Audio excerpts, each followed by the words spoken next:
রোহিঙ্গা সমস্যার সমাধান না হলে যদি ওখানে যুদ্ধ শেষও হয়ে যায় তারপরে শান্তি আসবে না। চাপ সৃষ্টি করতে হবে ওখানে যে নতুন ডিসপেন্সেশন আসবে তাদের উপরে, যে রোহিঙ্গাদের মানবিকভাবে বিবেচনা করতে হবে এবং তাদেরকে তাদের অধিকার ফিরিয়ে দিতে হবে। পাকিস্তানের এটা ছিল অ্যাবসলিউটলি কার্সিকরণ আমার সাথে, কারণ তার মিটিং ছিল ফরেন সেক্রেটারির সাথে। কাজে ফরেন সেক্রেটারি কি আলাপ টালাপ হয়েছিল তো বলেছে, এ নিয়ে আমি আর কোনো কথা বলতে চাই না।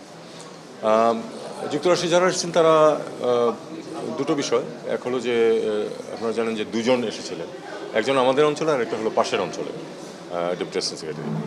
তো আমাদের অঞ্চলে তিনি তার সাথে আমাদের দ্বিপাক্ষিক বিষয়াদি নিয়ে তো কথাবার্তা হয়েছে। আপনারা জানেন যে ইস্যুস কী কী আছে, এগুলো নিয়ে কথাবার্তা হয়েছে। স্বাভাবিক কোনো মানে এর মধ্যে বিশেষ তেমন কিছু ছিল না। যেমন আপনার ইয়ার প্রসঙ্গটা উঠেছে, ওই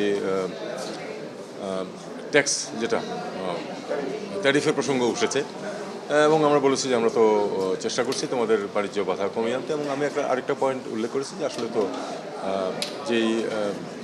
যেই দুই পক্ষের মধ্যে তফাৎটা যতটা বলা হয় অতটা তো আসলে না, কারণ সার্ভিসেস সেক্টরে তো আমরা প্রচুর আমদানি করি তোমাদের এখান থেকে, এইটুকু বলেছি। আর যিনি আমাদের পাশের অঞ্চল থেকে ছিলেন তাদের মূল ফোকাসটা ছিল আসলে বার্মা।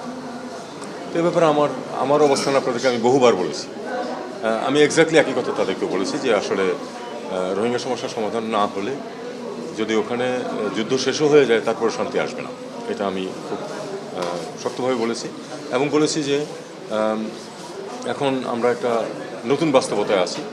সত্যিকার অর্থে আমরা একজন নতুন প্রতিবেশী মুখোমুখি, যারা আবার নন স্টেট অ্যাক্টর। কাজে তাদের সাথে আমরা না পারছি ওপেনলি স্বাভাবিকভাবে আচরণ করতে, না পারছি তাদেরকে ইগনোর করতে। কাজে এই ডিফিকাল্ট সিচুয়েশন। আর তাদেরকে আরেকটা কথা আমি বলেছি যে there will be a time যখন হয়তো এই সমস্যাটা স্থিতি আসবে এবং একটা সমাধানের দিকে যাবে। তখন আমাদের যে বন্ধুরাষ্ট্র আছে এবং শক্তিশালী রাষ্ট্র যারা আছে তারা চাপ সৃষ্টি করতে হবে ওখানে যে নতুন ডিসপেন্সেশন আসবে তাদের উপরে, যে রোহিঙ্গাদের মানবিকভাবে বিবেচনা করতে হবে এবং তাদেরকে তাদের অধিকার ফিরিয়ে দিতে হবে। এটুকু।